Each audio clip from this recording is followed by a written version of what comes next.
There are nights when the body lies down, but the soul cannot rest. What if I told you that there is a word written centuries ago that remains alive and powerful to heal even today while you sleep? It is not superstition, it is not beautiful poetry, it is an eternal promise. The psalm that you are about to hear now carries the power to touch what no medicine can reach, to restore what has been wounded inside, and to watch over your spirit even in the silence of the early morning. C.S. Lewis said that God shouts in pain but also whispers in sleep, and that whisper today may be the answer your heart so desperately needs. Stay with me until the end, and allow God's word to heal you as you rest in Him. There are nights when the body rests, but the soul remains agitated. The silence of the room does not erase the noise inside. Even with eyes closed, the heart continues to race. These are times when the mind relives old mistakes, projects future fears, and interrogates the present with unanswered questions. In those early mornings when time drags on and insomnia becomes a companion, pain gains a voice. It is in this territory of vulnerability that many face their greatest battles. They are not just physical pain. They are memories that hurt, anguish that suffocates, diagnoses that pull the ground from the ground, and guilt that no one sees but that eats away at us from within. There is a type of tiredness that goes beyond physical exhaustion. It's a weight on the soul, an invisible burden that drags on day after day until the body begins to reflect what the spirit carries. The Bible talks about this, about people who have lost their way, whose strength has run out along the way as if they were stuck in a directionless desert. The often ignored Psalm 170 begins with a statement that seems far removed from the reality of those who suffer. He says, "Give thanks to the Lord, for He is good, and His mercy endures forever." But how can we be grateful when everything inside us seems sick? The answer begins to appear between the lines.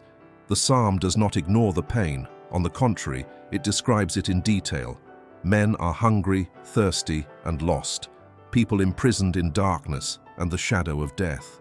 Human beings are sick inside, unable to find a way out. There is no romanticization of suffering. There is honesty. The psalm lays bare human reality in all its fragility, and it is precisely because it does not hide the pain that it becomes so powerful. C.S. Lewis once wrote that God whispers in our pleasures, speaks in our conscience, but shouts in our pain. Affliction, he said, is God's megaphone to wake up a deaf world. Pain, however cruel, has this unexpected side effect. It makes us more sensitive to the eternal, and when all else fails, when there are no more strategies, when resources are exhausted, all that remains is the cry. The silent cry of those who, even without strength, still wait for invisible help. In this psalm, there is a repetition that draws attention. 4 times it says that they cried out to the Lord in their anguish, and He delivered them from their troubles. This pattern is not mechanical, it is merciful. The cry of pain is not ignored, the affliction is not invisible. God hears, God answers. Not always as we expect, nor in the time we desire, but with unfailing faithfulness. Healing begins when the heart, even when wounded, turns to heaven and recognizes that it cannot do it alone. Among those who suffer, many carry wounds that medicine cannot reach. C.S. Lewis also knew this pain. When he lost his wife to cancer, he wrote an intimate diary in which he revealed his struggle with God, his anger, his sadness, and his wavering faith.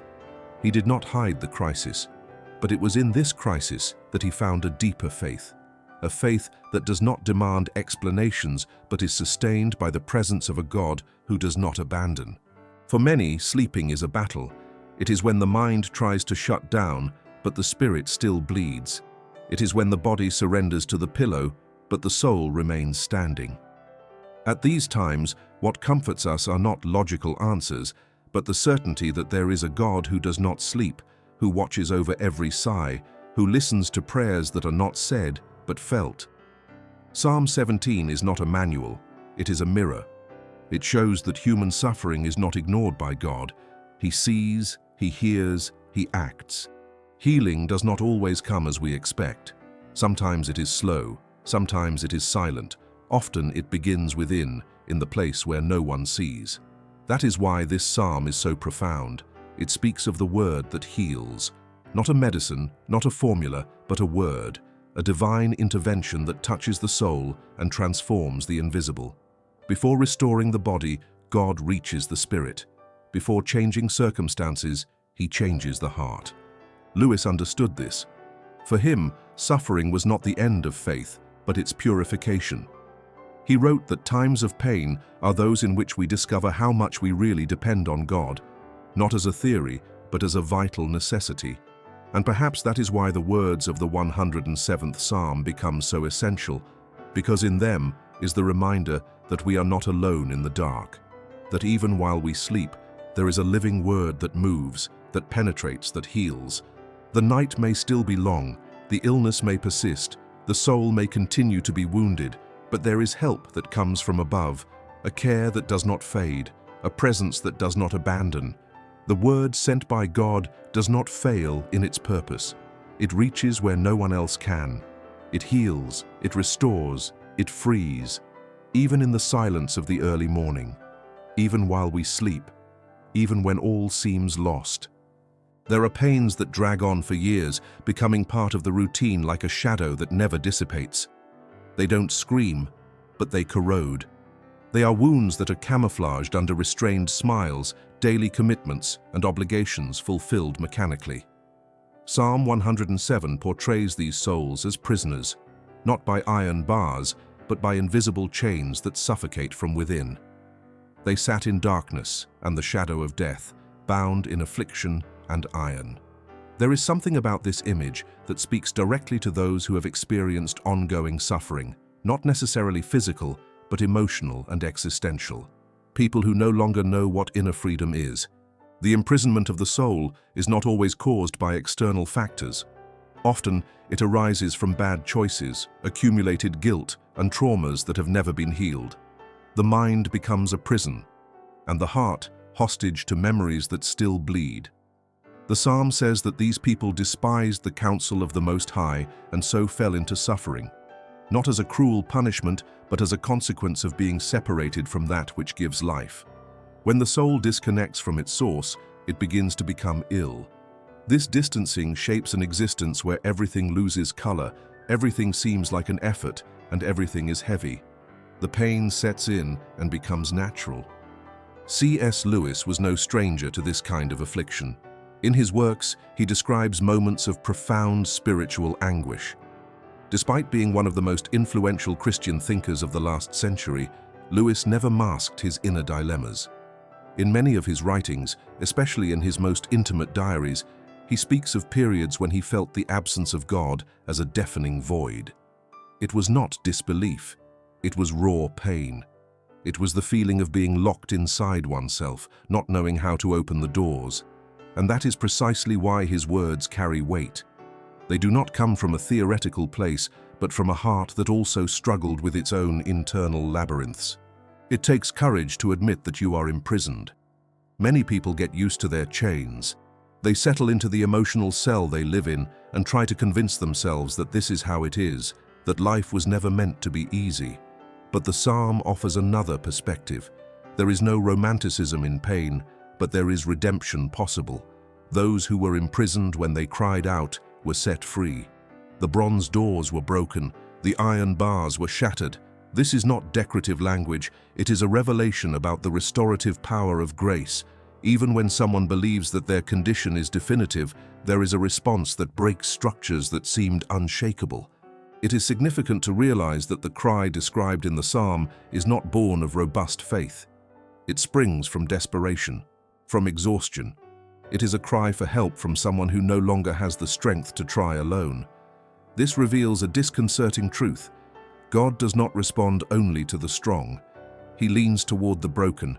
He does not demand perfection as a condition for listening. A cry, even a weak one, even a whispered one, is enough. And then the answer comes. What was trapped is released. What was in darkness begins to see light. This process is not just spiritual. There are deep reflections on the body and mind. Many physical illnesses have emotional roots. The accumulation of psychic pain finds ways to manifest itself physically. There are those who feel constant pain with no apparent cause. There are those who live under an inexplicable fatigue. There are those who lose their appetite, sleep, and enthusiasm. The body speaks what the soul can no longer express. And in this scenario, healing the soul also becomes a vital step towards healing the body. The Word of God acts in this deep place. It is not limited to the surface. When the Psalm says that He sent His word and healed them, it is speaking of a movement that reaches the inner layers of the being. The Word is alive, it is active, and it is like a sword that penetrates to the most hidden point of the soul. It discerns thoughts, confronts lies, breaks paradigms, and reveals the truth. And where there is truth, there is freedom. Because the truth does not imprison, it liberates. C.S. Lewis wrote that God, in healing, does not aim merely to alleviate the symptom. He aims at complete transformation. He is not a doctor who merely prescribes temporary relief. He is a surgeon who touches the exact spot of infection and rips out what is sickening. This may hurt, it may seem intrusive, but it is necessary, and in the end, it is redemptive. Divine healing is not superficial, it is not cosmetic, it goes where no one else can reach. It breaks the chains of fear, guilt, and trauma. It undoes pacts with pain. It inaugurates a new time within the being. When speaking about freed prisoners, the Psalm invites us to a profound review of life. How many chains do we still hold on to because we are afraid of facing the pain of breaking with the past? How many prisons do we keep out of shame, pride, or custom? There are chains that no longer have a key, but still remain closed because we have become accustomed to them. Healing begins with sincere recognition, with a scream that comes from the most vulnerable place. There is no dignity lost in the outcry. There is courage. There is truth. And where there is truth, the word finds space to act. Liberation does not just happen in a visible way. Often, it is a change in the internal atmosphere. The fear that paralyzed us begins to lose strength. Anxiety begins to diminish. Hope, however fragile, begins to be born again. It is subtle at first, but real. The psalmist describes this process as the breaking of bars. Not an explosion, but a precise act of divine intervention, something that no human being could do on their own. If this message has touched your heart so far, write Amen in the comments. It's a simple way of declaring that you believe in the power of the word that heals. And when this liberation begins, it does not depend on the time of day. It can happen in broad daylight or in the middle of the night. It can come during prayer or in silence. It can happen while walking or even while sleeping. Because the word is not limited to our rhythm. It operates with sovereignty, and when it is sent, it fulfills its purpose. It heals, it frees, it restores. It shatters what was imprisoning, and it makes room for life to flourish again. When the soul is pushed to its limit, something breaks. It is at this point, when strength is exhausted and all alternatives are closed, that a type of cry arises that cannot be rehearsed. It is not born of reason or effort, but of the depth of despair. It is the cry that rises when there is no longer any direction, when pain has passed through all filters and only the most sincere impulse of the human being remains, to seek help. In Psalm 107, this cry becomes the thread that connects affliction to hope. They cried to the Lord in their distress, and He saved them from their troubles. There is a hidden strength in this movement. It is as if, at the height of vulnerability, it were finally possible to touch the sky. This cry is not sophisticated. It has no carefully chosen words or well-structured theology. It is raw, honest, and urgent. And that is precisely what makes it so powerful. God does not demand flawless speeches. He moves through broken hearts. The psalmist does not present a list of merits, does not try to justify his pain. He simply cries out, and heaven responds. The answer comes not because there was a performance, but because there was truth. And it is this truth that triggers liberation.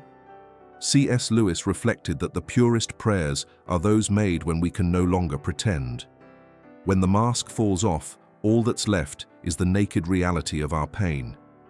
He wrote that sometimes when we cry out to God, we are met with silence. But this silence, he said, is not absence. It's a deep pause, like that of an artist about to make his next brushstroke. It is often in silence that God works most intensely, not because of inertia, but because it is shaping something that we cannot yet see. The psalm does not promise an immediate response in human terms. It does not describe an instant solution, but it reveals something even deeper: the active presence of God in the crisis. The cry is heard, intervention comes, and it begins within, where no one sees. Those who were hungry are satisfied. Those who were thirsty find a fountain. Those who were in darkness begin to see the light. Those who were imprisoned are set free. What changes is not only the external situation, but also the state of the soul. This cry breaks an invisible barrier. It undoes the pride that so often prevents healing. Because admitting pain is an act of humility. Recognizing that you can no longer go it alone is giving space for God to do what only He can do. Breaking down inner resistance is often the first step toward restoration, and when this surrender happens, the word finds fertile soil to germinate. It does not come as an imposition, but as a balm. It fits over the wound and begins to operate. It is interesting to note how the psalm constructs the sequence: pain, cry, response, transformation. There are no shortcuts. Crying is not avoidable, it is necessary. Because it marks the breaking point with the illusion of self-sufficiency. It is the bridge between affliction and divine care. And this care is not limited to relief, it transforms. The hungry do not receive crumbs, they are fully satisfied. The thirsty do not find scarce water, they find a spring. There is abundance in God's help. Many people live on the edge of this clamor, but still do not allow themselves to break through. They are afraid of appearing fragile, of confessing their pain, and of acknowledging that they need help. They live as if they could endure everything with their own strength, even when that strength is long gone.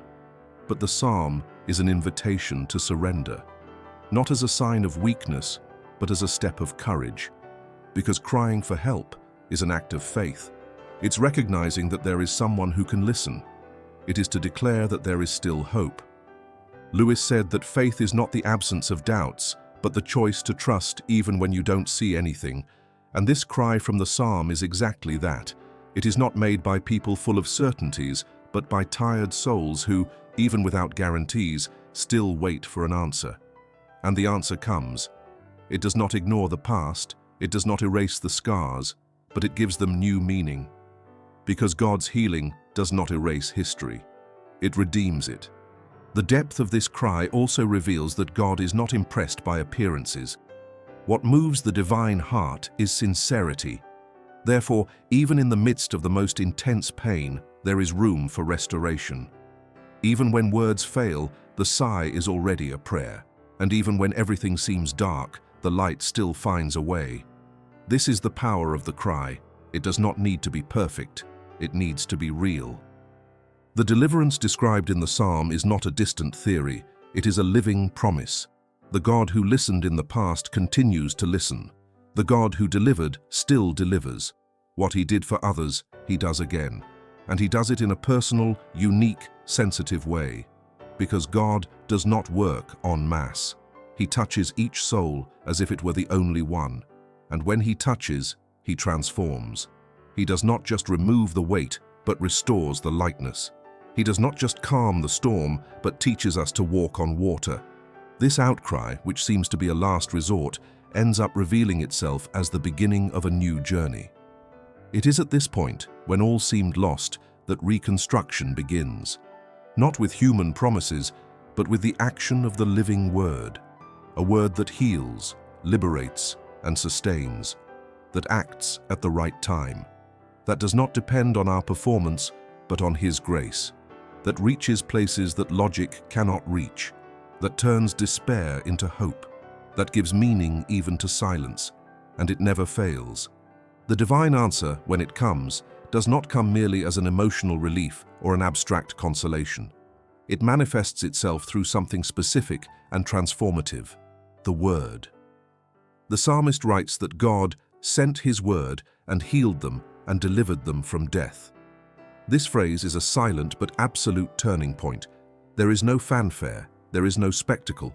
What there is the sending of the word as an instrument of healing. This sending is not symbolic. It is real.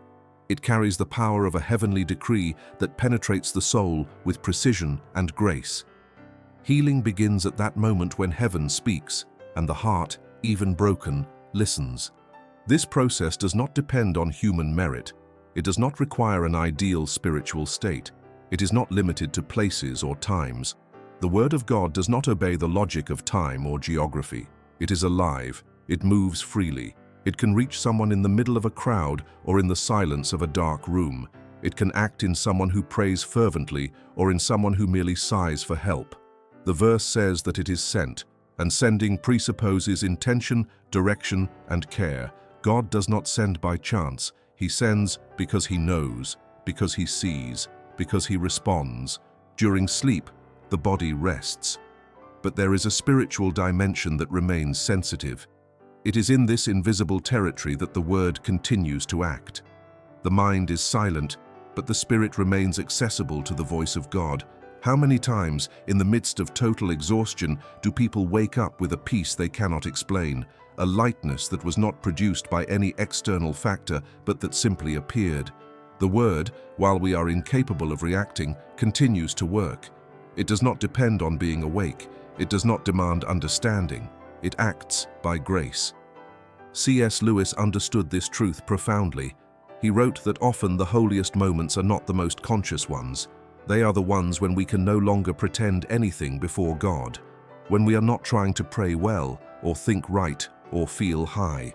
We are just there, exhausted, surrendered, true. And it is in this state of involuntary surrender, where control is lost, that God manifests Himself most purely. The Word finds space when resistance ceases. Healing through the Word is not restricted to the physical, although it can reach there. It acts first where the root of the illness lies. In the distorted truths we believe, in the accumulated fears, in the unresolved traumas, and in the unnamed pains. The Word does not just comfort, it confronts. It illuminates dark corners of the soul. It reveals what needs to be torn out. And after showing, it cleanses. After exposing, it restores.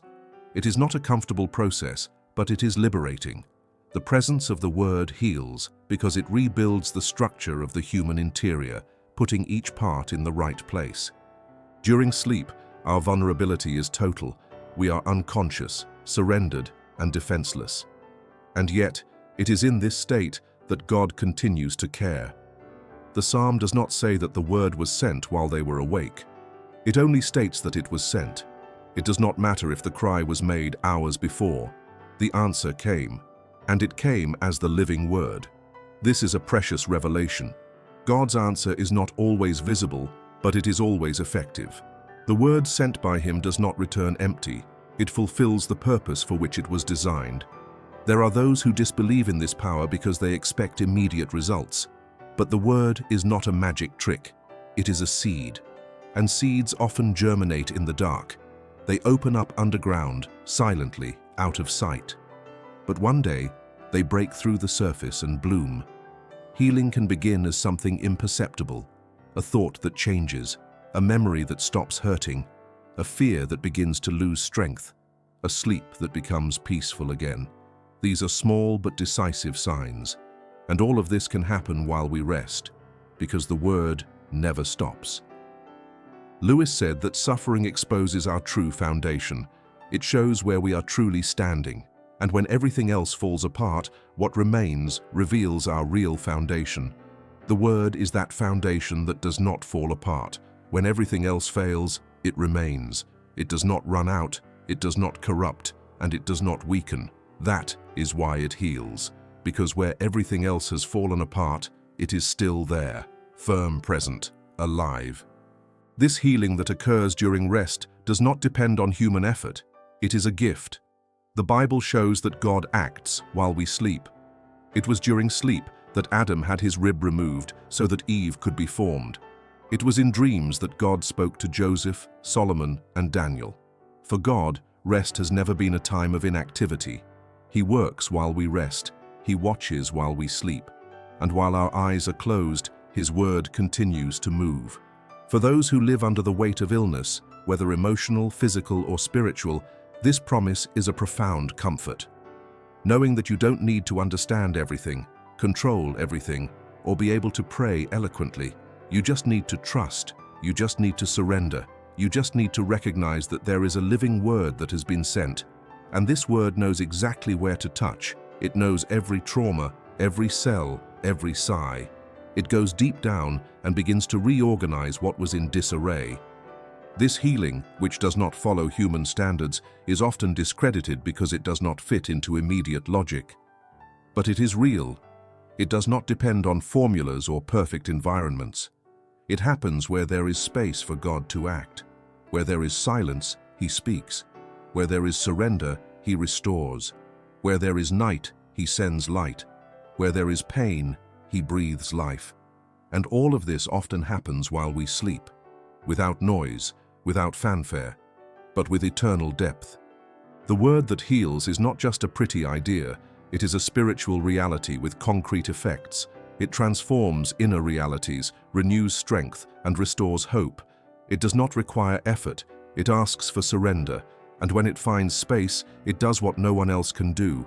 It heals the soul, it heals the mind, and sometimes it also heals the body, because wherever it enters, life begins again, even when the world sleeps, even when the heart is tired, even when everything seems to be over, the word continues, and it heals.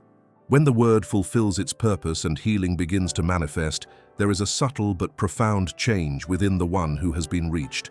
The psalmist describes that, after the help, the people give thanks, sing, and exalt. Praise does not come as an obligation, but as a natural response from those who have experienced God's restorative touch. It is not the kind of automatic gratitude born from a social gesture. It is the overflow of someone who knows, from experience, the difference between the weight of pain and the lightness of liberation. Those who have been imprisoned and have been freed carry within themselves a new way of seeing life. There is a reverent silence in the heart of those who have been healed from within. The joy that emerges is not euphoria, it is peace. It is not shouting, but depth. Praise, then, becomes a language of the soul, a way of living. And this response is so intense because it comes from a place that was previously empty, dark, and without hope. The light that arrived not only illuminated, it also revealed new meanings. Everything that was once pain is now redeemed memory. The healed wound does not erase the story, but tells a new version of it. It is in this environment of healing and revelation that the psalm invites us to be thankful. Give thanks to the Lord for His goodness and for His wonderful works to the children of men. Goodness here is not just an abstract quality, it is concrete action, it is precise intervention, it is mercy that manifests itself in moments that seem definitive. God is not just good by nature, He is good by repeated choices, by daily decisions to help, restore, and sustain. C.S. Lewis, after going through his deepest grief, came to an unexpected conclusion. He did not lose his faith. He found a new way of believing, more real, more fragile, but more honest. He understood that true praise arises when pain is overcome with God, not when everything is resolved, but when everything makes sense even without explanations. He said that suffering was not compatible with an absent God. On the contrary, it was precisely in suffering that God revealed Himself most present, even if in ways that are only perceived later. This perception transforms the heart, and a transformed heart begins to see life with different eyes.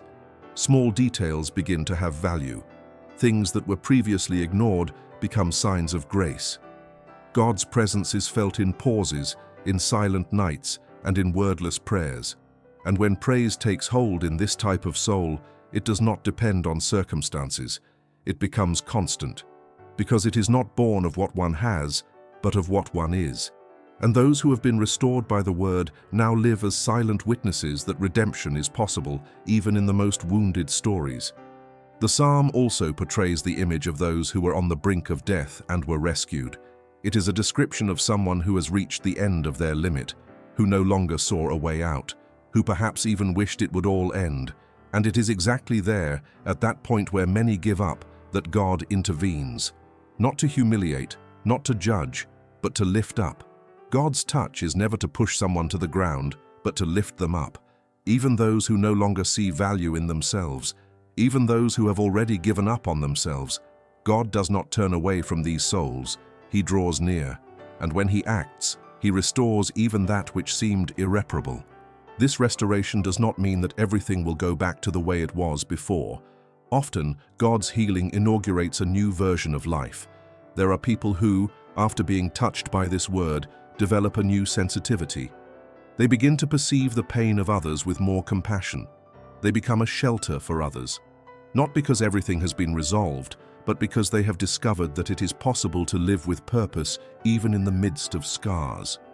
Pain, which was once meaningless, now becomes a bridge, a passage, an instrument. C.S. Lewis observed that when a human being surrenders all that he or she is to God, even his or her losses and failures, God transforms them into something that can bless others. Suffering in God's hands is not discarded. It is recycled. It becomes seed, and praise in these cases becomes more layered. It is not just melody, but testimony. Each word sung carries a story. Each sigh of gratitude carries a path traveled. In Psalm 107, after each episode of deliverance, there is this call to action. Give thanks. The repetition is not by chance. It is a reminder that the memory of healing needs to be cultivated.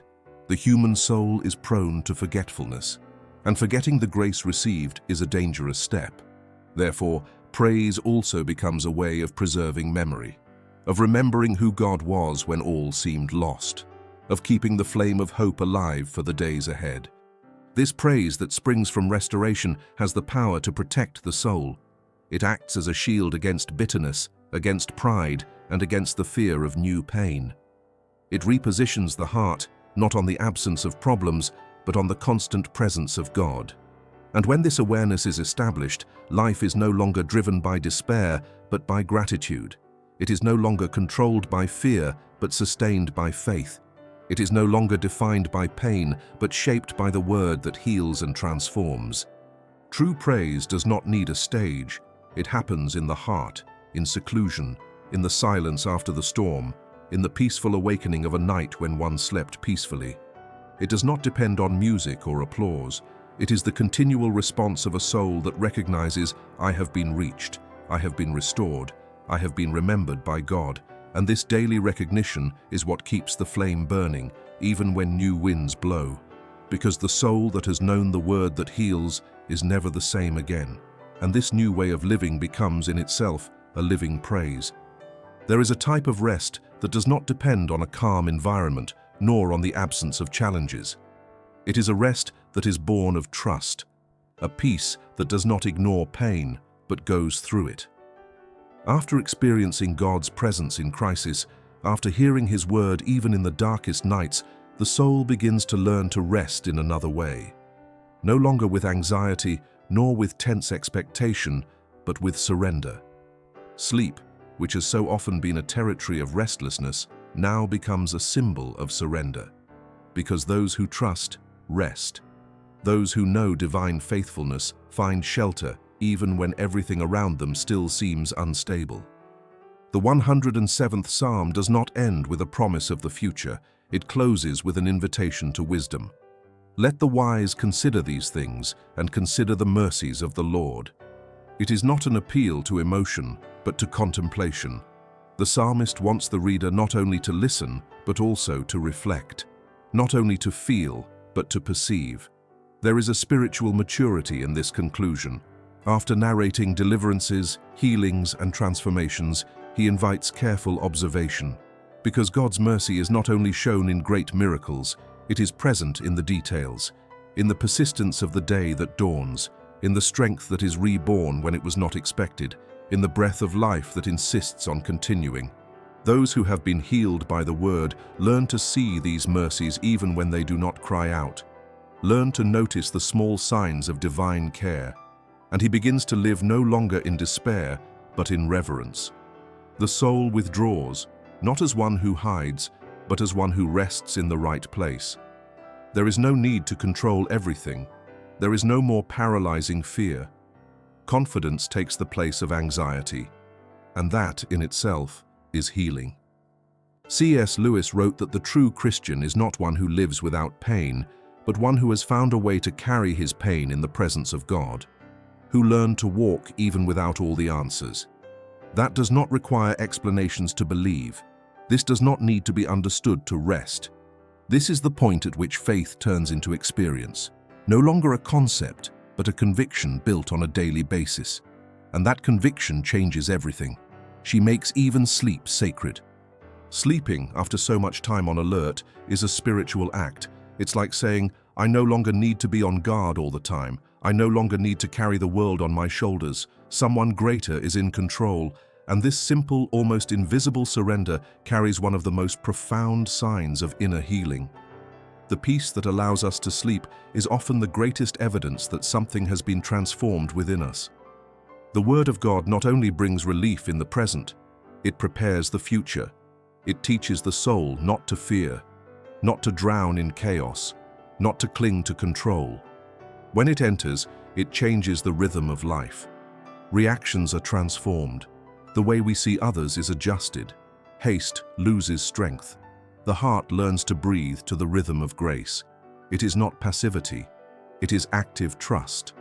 A rest that does not ignore challenges but faces them with serenity. Because it knows who is at its side. Because it recognizes the voice that spoke in the midst of pain. Because it remembers the words that came even while the body slept. This rest is not apathy. It is awareness. It is knowing that there is someone who watches over, who cares. When the psalmist mentions liberation, he does not paint a life without problems. He speaks of a soul that has learned to recognize care even on difficult days, of a heart that, having cried out and been heard, now walks with confidence. Fear may knock on the door, but it no longer finds a home. The Word has already occupied that space, and it remains. Lewis observed that the most healed people are usually the most silent, because they know the weight of pain, but they also know the value of comfort, because they have passed through the valley and there they have found the shepherd, because they have felt the absence but discovered that the divine presence is deeper than any apparent absence. These people do not live on noise, they live on presence, and this presence changes everything. It does not erase the scars, but transforms them into marks of survival, of redemption, of grace. The rest of those who trust is, therefore, one of the greatest expressions of faith. It's like handing over the helm of the ship in the middle of a storm. It's like laying your head down, even when there are still unanswered questions. It's like continuing to believe, even when your eyes can't see. Because faith, when it matures, learns to trust in the invisible. You learn to sustain yourself by the memory of what God has already done. And whoever has seen the Word work, whoever has felt its healing power, knows that they can rest. There are nights that will still come. There are difficult days that may reappear. Life offers no guarantees of continued tranquility. But there is one certainty that remains. The Word has been sent. It has already arrived. It has already touched. It has already begun a process that will not be interrupted. God does not abandon what He has begun to restore. He completes. He sustains, He accompanies, and even when everything seems silent, He is still present. Sleep, then, becomes more than a physical necessity. It becomes a spiritual declaration, a gesture of trust, an unspoken but felt prayer, a way of saying, even if I don't see, I believe. Even if I don't understand, I rest. Even if I fear, I surrender. Because the Word that healed me remains with me, because He who reached me will not leave me. The healed soul no longer lives as before. It does not deny the past, but it is no longer dominated by it. It does not pretend that there was no pain, but now walks with a different posture, with different eyes, with a different breath. And all of this is the fruit of a Word that entered where no one else could, that was sent with precision, that found space, that remained, and that continues to act, even now, even in this moment. Even while the eyes close and the body rests. Because God's healing is not just an event, it's a path, a daily walk of trust, a life sustained by what was heard deep inside, a journey led by a Word that heals, that protects, that transforms, even in silence, even at night, even in sleep, because the Word lives on, and whoever trusts in her can rest easy. If you enjoyed the content and want to support our work so that we can continue to bring you more in-depth research and analysis, please consider making a donation of any amount. This contribution directly helps in the growth of the channel and in the production of even richer materials. Thank you very much for your support.